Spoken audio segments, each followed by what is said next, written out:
Haleluya. Haleluya. Haleluya. Puji Tuhan, salam sejahtera kasih Tuhan. Haleluya. Ibadah doa kita hari ini, saudara, saya diberkati dengan pujian firman-Mu, berita bagi hatiku. Amin, saudara. Saya pernah dengar seorang pujian orang Batak, saudara, dia tidak bilang firman-Mu berita, tetapi dia bilang firman-Mu berita. Jadi pir keras, men manusia, firman orang keras. Iya, puji Tuhan. Haleluya, puji Tuhan. Ya, mari kita perhatikan dalam Pengkhotbah pasal 3 ayat 11. Kita baca bersama-sama ya. Pengkhotbah pasal 3 ayat 11. Pengkhotbah itu di perjanjian lama, saudara. Jangan cari perjanjian baru, nggak ketemu. Pengkhotbah pasal 3 ayat 11 sebelum pasal 12. Nah, pas banget, dekat gampang nyarinya, saudara ya. Pengkhotbah pasal 3 ayat 11. Sudah ketemu? Ya, belum ya. Ini emang agak ini sudah agak jarang nih, saudara. Pengkhotbah pasal 3 ayat 11, walaupun cukup ayat terkenal, saudara, karena saya tahu kita juga senang mendengar quote dari hamba terkenal, saudara. Sah-sah saja selama itu menguatkan kita. Amin, saudara.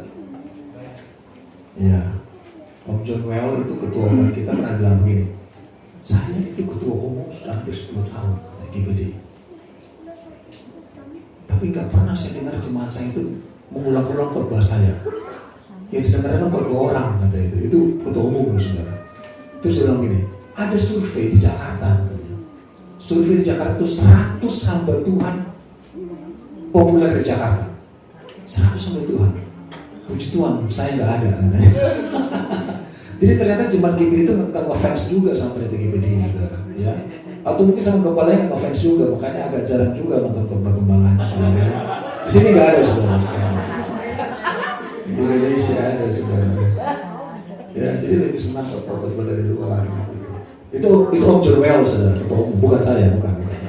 Ya, puji Tuhan. Saya tahu saudara ada yang hampir ngefans, hampir, saudara ya.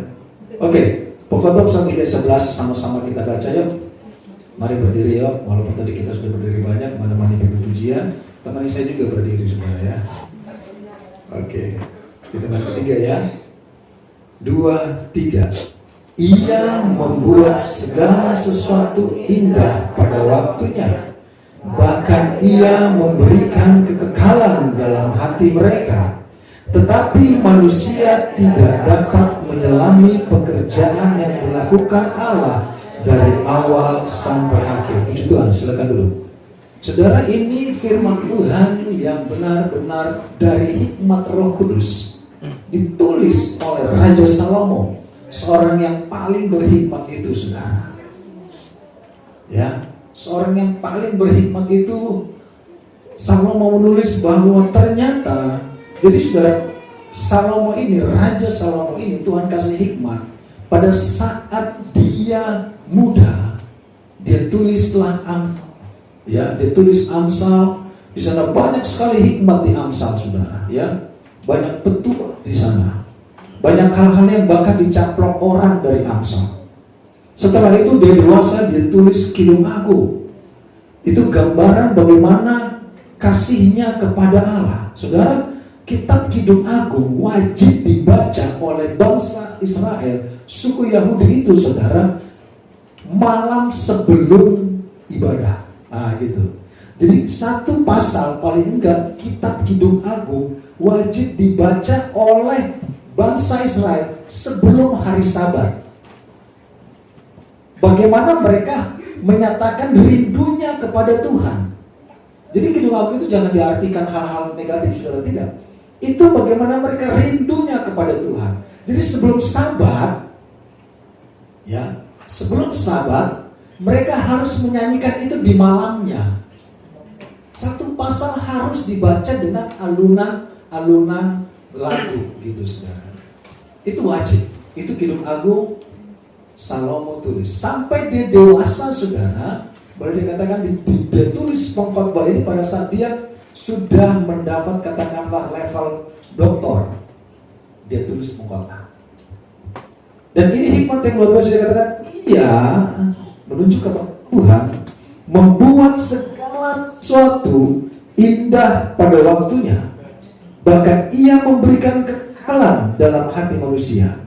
Ia memberikan kekekalan dalam hati manusia. Artinya kita ini makhluk kekal, saudara. Ada yang Tuhan taruh di dalam hidup kita, sesuatu yang kekal, sesuatu yang tidak akan pernah termakan waktu. No consuming time. Dan lanjut apa? Tetapi manusia tidak dapat menyelami pekerjaan yang dilakukan Allah dari awal sampai akhir. Jadi sebenarnya, saudara, sebelum dunia dijadikan, even sebelum Tuhan meletakkan dasar bumi, kita sudah didesain dan dirancangkan oleh Allah dari kekekalan sampai kekekalan. Dan kehidupan ini sementara di mana kita ada bersama-sama saat ini. Dan Tuhan katakan kekekalan, ada kekekalan di hati mereka, tetapi manusia tidak dapat menyelami pekerjaan yang dilakukan Allah dari awal sampai akhir. Jadi Tuhan, saudara, dengan caranya yang luar biasa, sedang selalu berbicara kepada manusia. Ini loh grand design-nya. Ini loh rancanganku untuk kamu. Ini loh rencanaku untuk kamu. Tapi manusia entah gak mau ngerti atau ngeyel, gak tahu. Tetapi Tuhan selalu katakan ini. This is how I will design you. Saya tidak mempersiapkan. Coba kita lihat dalam Ibrani pasal 10 mungkin saudara. 1. Ibrani pasal 1. Ibrani pasal 1 dari ayat 1. Setelah pada zaman dahulu Allah berulang kali dan dalam berbagai cara berbicara kepada nenek moyang kita dengan perantaraan nabi-nabi. Jadi Tuhan itu selalu ngomong, ini loh, ini rencanaku, ada kekekalan, ini jalannya. Jadi mulai dari nenek moyang kita, dari opung kita, saudara, Tuhan sudah ngomong. Amin, saudara. Jadi berita keselamatan bukan hal yang baru. Ini loh, setelah pada zaman dahulu Allah berulang kali dan dalam berbagai cara berbicara kepada nenek moyang kita dengan perantaraan nabi-nabi. Maka pada zaman akhir ini Ia telah berbicara kepada kita dengan perantaraan anaknya, yang telah Ia tetapkan sebagai yang berhak menerima segala yang ada.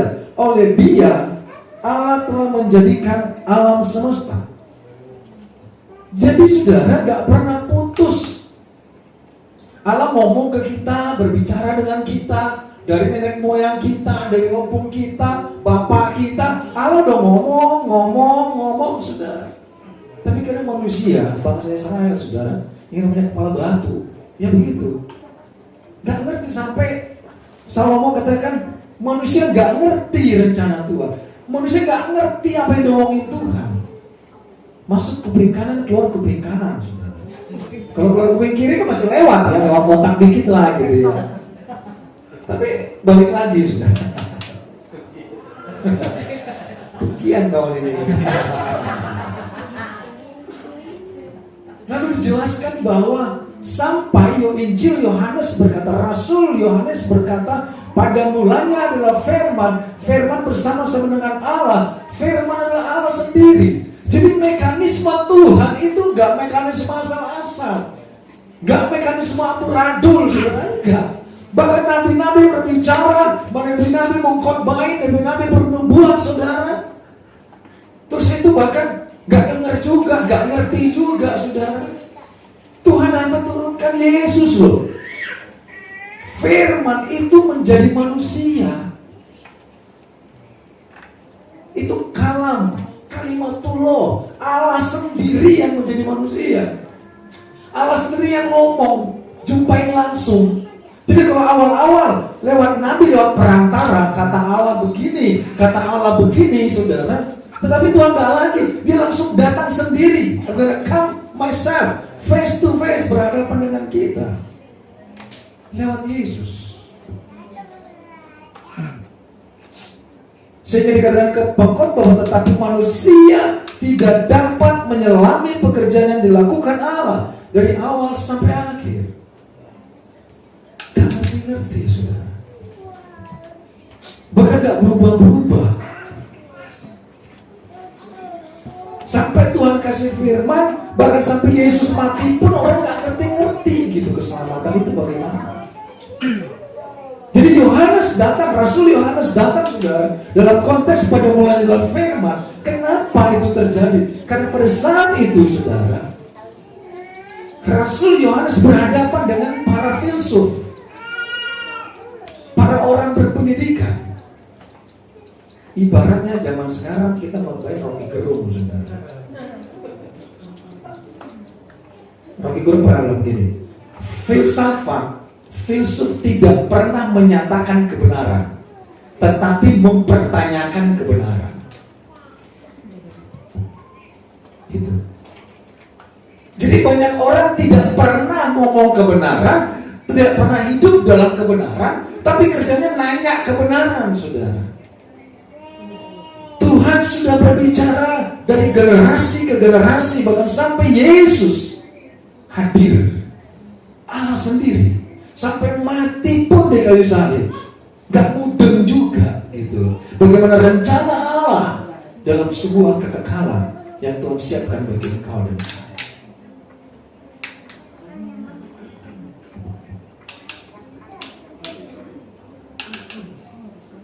Jadi setiap apa yang disampaikan Tuhan itu adalah firman, adalah perkataan Allah, dan Tuhan merencanakan yang indah, yang luar biasa bagi kita.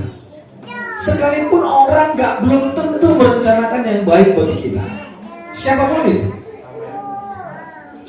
Mungkin kadang keluarga kita pun gak merencanakan yang baik bagi kita. Banyak juga saudara, kalau saudara punya orang tua mungkin, atau saudara punya mertua, saudara, kadang mereka juga gak mau lu lebih kaya dari dia. Belum tentu, nanti gak sopan dia lebih kaya dari awal. Gak semua, saudara, tapi Tuhan jelas. Rencana Allah indah bagi engkau dan saya. Amin. Guru karate pun belum tentu mau anak yang dia ajar lebih jago dari dia. Di karate mati juga katanya. Lebih jago dia, mana bisa? Jadi tak semua guru pun memberikan ilmu bagi kepada kita. Kadang-kadang guru juga nggak mau. Nanti lebih mantap dari awal, korbannya lebih bagus, bayarannya lebih mahal, awal nggak laku katanya. Jadi rencana Tuhan luar biasa. Mari kita dalam Bilangan 23. Bilangan di mana, saudara? 23 19. Allah bukanlah manusia sehingga ia berdusta, bukan anak manusia sehingga ia menyesal. Masakan ia berfirman dan tidak melakukan, atau berbicara dan tidak menepatinya. Jadi saudara, kalau kita berkata Tuhan, kita sedang dengar firman Tuhan. Tuhan berkata Allah bukanlah manusia sehingga berdusta, bukanlah anak manusia sehingga ia menyesal. Jadi saudara, Allah bukan manusia sehingga ia berdusta. Setiap yang disampaikan Allah itu benar, saudara. Amin, saudara. Dan saudara, saya yakin di saat saudara pilpres pun, pemilu, saudara kemakan janji, nggak apa-apa. Mantap kali janjinya ya. Pilihlah dia. Mantap janjinya. Nanti saya akan bilang sama seselfie, mungkin nanti anggaran makan hari Minggu gak ada. Kita akan dikasih makan, saudara. Amin, saudara. Iya. 4 tahun lagi. Ia bukanlah manusia sehingga berdusta. Saudara tahu nggak, saudara? Sifat dusta itu memang sifat DNA-nya manusia. Manusia belajar. Hawa belajar dari iblis di pohon itu. Makanya banyak manusia itu hidup dalam dusta, saudara. Sudah terbiasa hidup dalam dusta. Sudah terbiasa hidup dalam kebohongan, saudara. Sudah terbiasa hidup gak jujur, gak benar, gak ikhlas, gak tulus. Sudah banyak, sudah terbiasa, saudara. Tetapi Allah kita dikatakan Allah bukanlah manusia sehingga ia berdusta.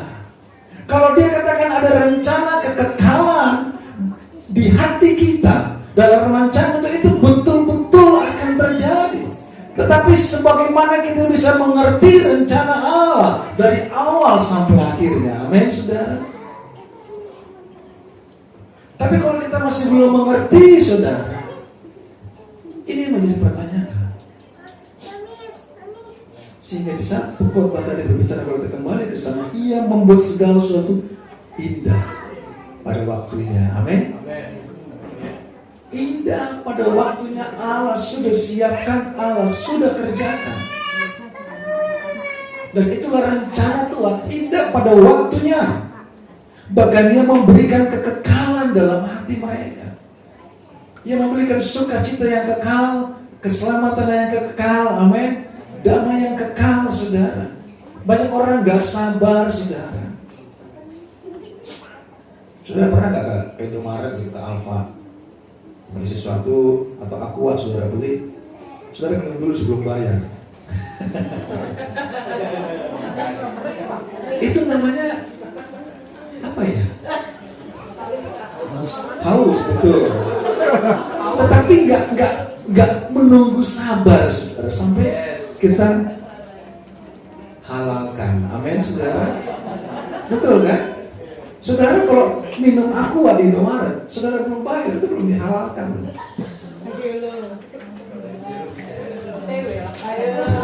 Kalau saudara gimana?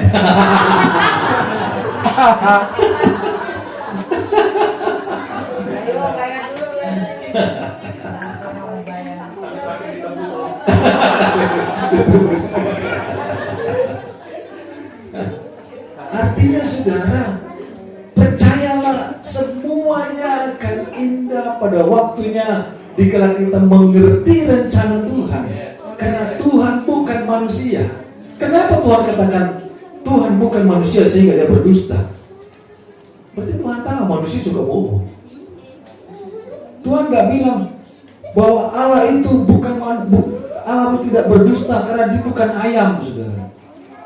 Karena mungkin ayam lebih jujur dari kita, saudara. Pagi-pagi dia bangun, dia berkokok, saudara. Nggak ada ayam bangun jam 12 terus dia berkokok jam 12. Bingung, saudara.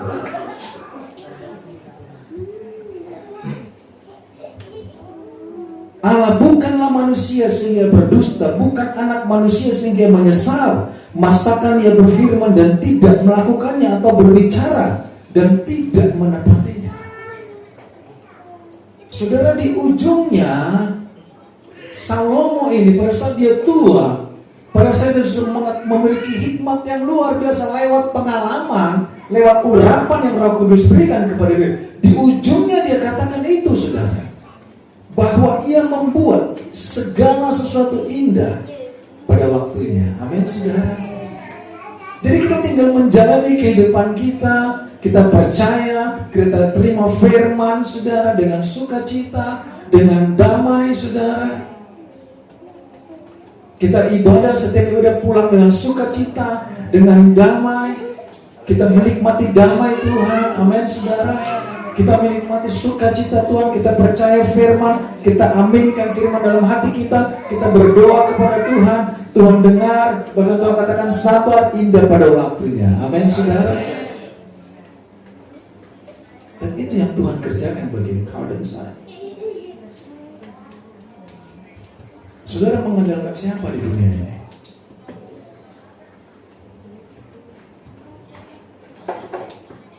Apakah kita belajar mengandalkan orang di sekitar kita? Apakah kita belajar mengandalkan orang yang berjanji kepada kita? Apakah kita mengharapkan orang berhutang kepada kita? Saudara, belum tentu juga. Janji kau, waktu party. Biasa berleda dan gitu. Oh, ngeri sekarang ini. Jangan pernah kita menaruh harapan kepada siapapun, hanya kepada Tuhan. Amin, saudara. Karena rencana Allah indah bagi kita, tepat pada waktunya.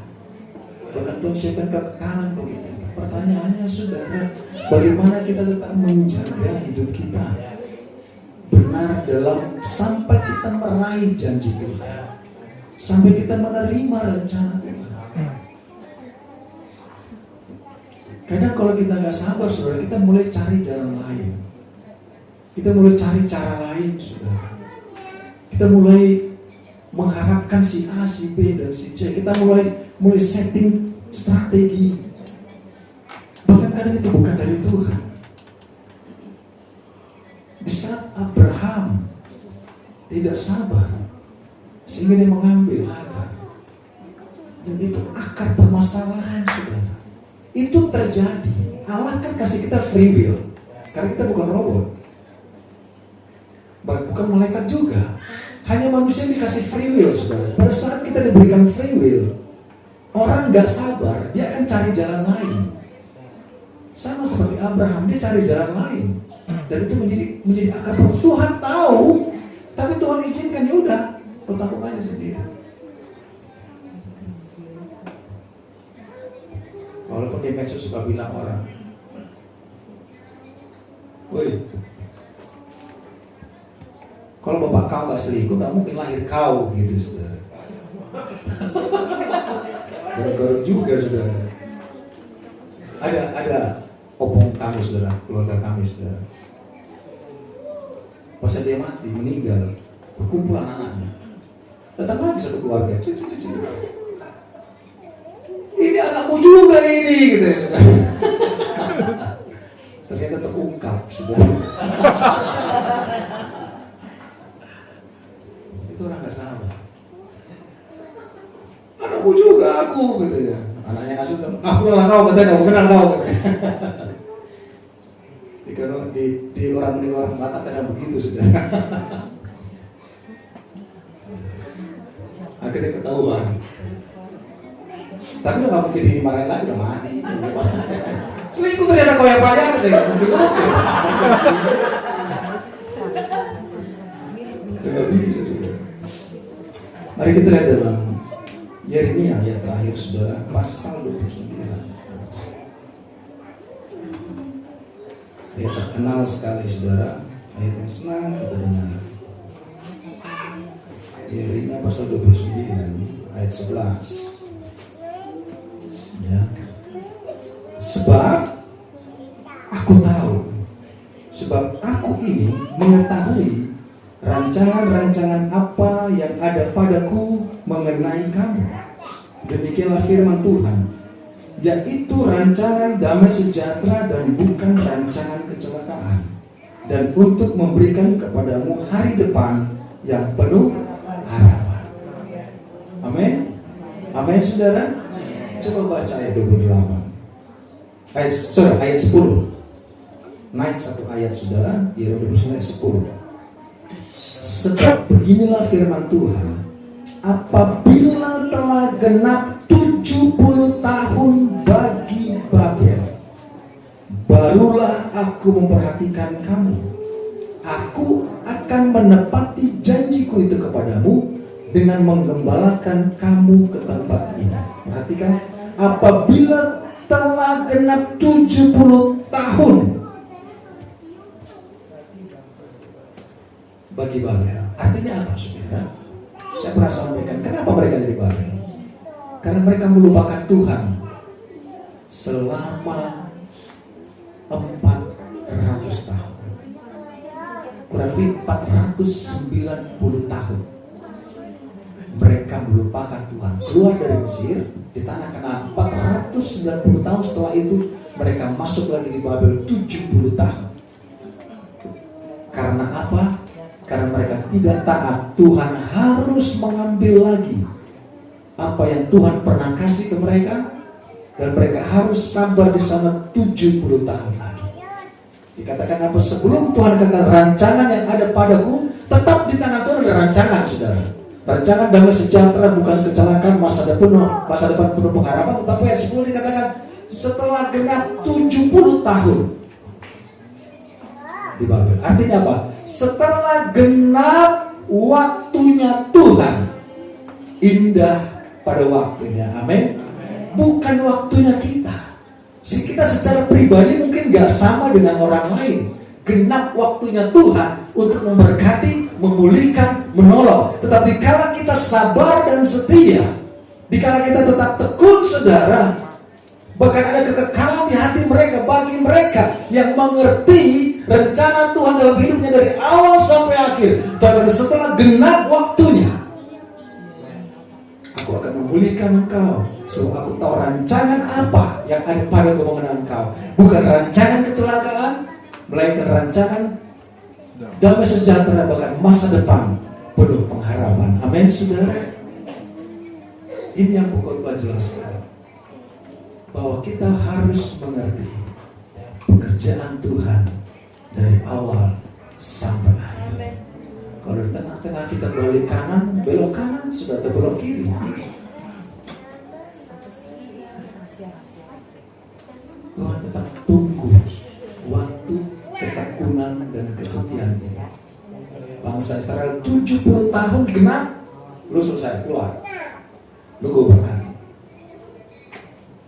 Jadi tetapi kalau diulur-ulur, saudara, makin panjang. Tetapi mereka bertekun 70 tahun dalam tangisan,